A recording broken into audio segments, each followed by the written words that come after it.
Let's jump right into this explainer where we're going to unpack a total redesign of how our society produces, consumes, and ultimately how it thrives. We're looking at a fundamental shift in our global operating system today. We're moving away from a model that has completely defined the industrial age, and we're stepping into something incredibly innovative. Today, we're exploring the circular economy. So, to really grasp why we so desperately need this change, we first have to ask ourselves a pretty startling question about the sheer volume of stuff humanity consumes. Every single year, the global population uses approximately 100 billion tons of materials. We're talking minerals, fossil fuels, metals, biomass, the whole shebang. But where does all that go once we've dug it out of the earth and turned it into the products we use every day? Well, the reality is honestly quite shocking. A massive 93.1% of our materials are just wasted. They get used once, maybe twice, and then they're discarded. Meanwhile, a tiny 6.9% actually gets cycled back into our economies.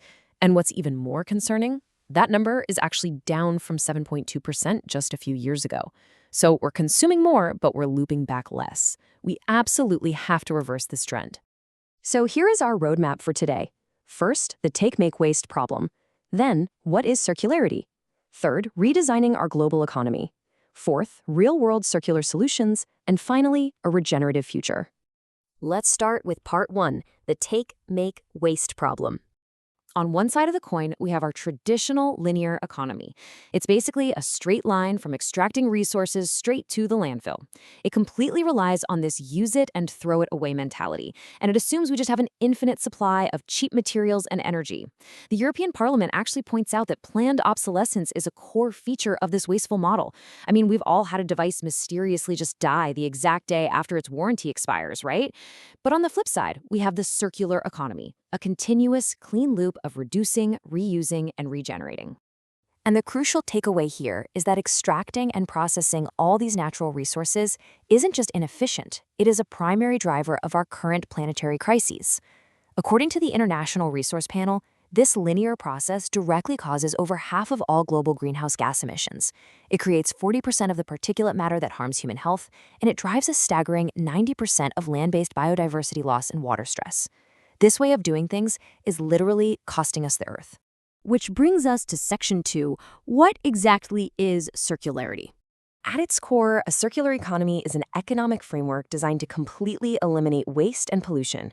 It does this by keeping products and materials in use for as long as humanly possible while regenerating natural systems. It's really essential to understand that this is not just some corporate buzzword for recycling, not at all. It's a fundamentally restorative framework that's driven by intelligent design.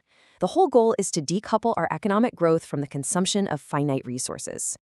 Now, you might actually be surprised to learn that recycling is the absolute last resort in a truly circular system. The hierarchy really starts with sharing assets and just refusing unnecessary consumption in the first place. Next is repairing and reusing what we already own. If a product breaks down beyond a quick fix, we refurbish and remanufacture it to bring it back to its original quality. Only when all those other options are totally exhausted do we recycle the raw materials. Basically, the higher up this list you go, the more value and energy you preserve. Let's move to part 3, redesigning our global economy. Get a load of this number, 80%. According to the United Nations Development Program, up to 80% of a product's environmental impact is determined right at the design phase. If a phone is glued shut in a factory, well, it can't be repaired later. Smart design and smart business models are our absolute most powerful tools for change here. We literally have to design waste out of the system before it's even created. As the US EPA points out, this requires shifting our entire mental model. What we used to consider garbage at the end of a linear pipe now becomes a highly valuable manufacturing feedstock for a brand new cycle. It's essentially an economy that mimics nature, where the whole concept of waste simply doesn't exist. The byproduct of one process just becomes the nutrient for another. And let me be super clear about this. This isn't just about hugging trees or saving the environment. This is a massive, massive economic opportunity. Research from IBM indicates that adopting a circular model could unlock an incredible $4.5 trillion in new economic output. Trillion, with a T. We're talking about huge cost savings for businesses on raw materials, the birth of entirely new industries, and seriously increased competitiveness on a global scale. Section 4. Let's look at some real-world circular solutions. So what does this actually look like? Well, in the tech world, we're finally seeing a shift away from that planned obsolescence we talked about earlier. Companies are designing modular, repairable devices now. Instead of tossing out a perfectly good laptop just because the battery died, a modular design lets you replace only the faulty part. Manufacturers are also embracing robust refurbishing programs, taking back used tech, restoring it, and reselling it with fresh warranties, which drastically cuts down on toxic e-waste. Then there's the fashion industry, which has historically been pretty notorious for fast consumption and massive landfill waste. But leaders in the space are finally waking up to circularity. We're seeing a huge boom in secondhand garment sales and clothing rental services. Because let's face it, we all have things in our closets we've only worn once, right? Brands like Patagonia and Eileen Fisher are really pioneering take-back programs where you return your worn-out clothes to be redesigned, resold, or broken down into recycled fibers. It totally decouples their revenue from extracting new resources.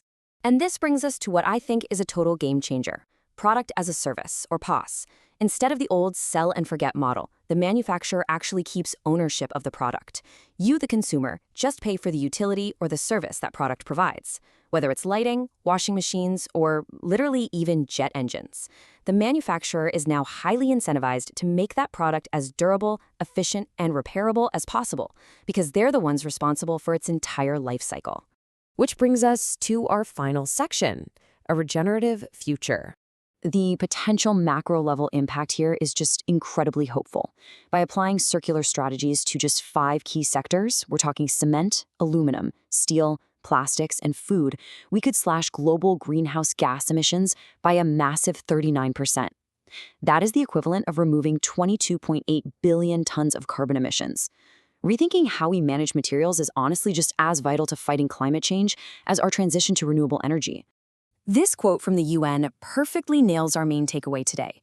A circular economy builds serious economic resilience against supply chain shocks and resource scarcity. It creates green jobs, and it protects our planetary boundaries. It's a comprehensive framework that aligns protecting the environment directly with our long-term economic and social well-being.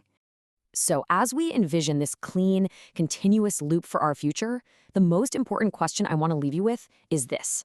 Looking at the products you buy, the way you consume, and the businesses you choose to support, how will you help redesign our world? Because transforming waste into our most valuable resource, that's going to take all of us. Thanks so much for joining me for this explainer, and I will catch you in the next one.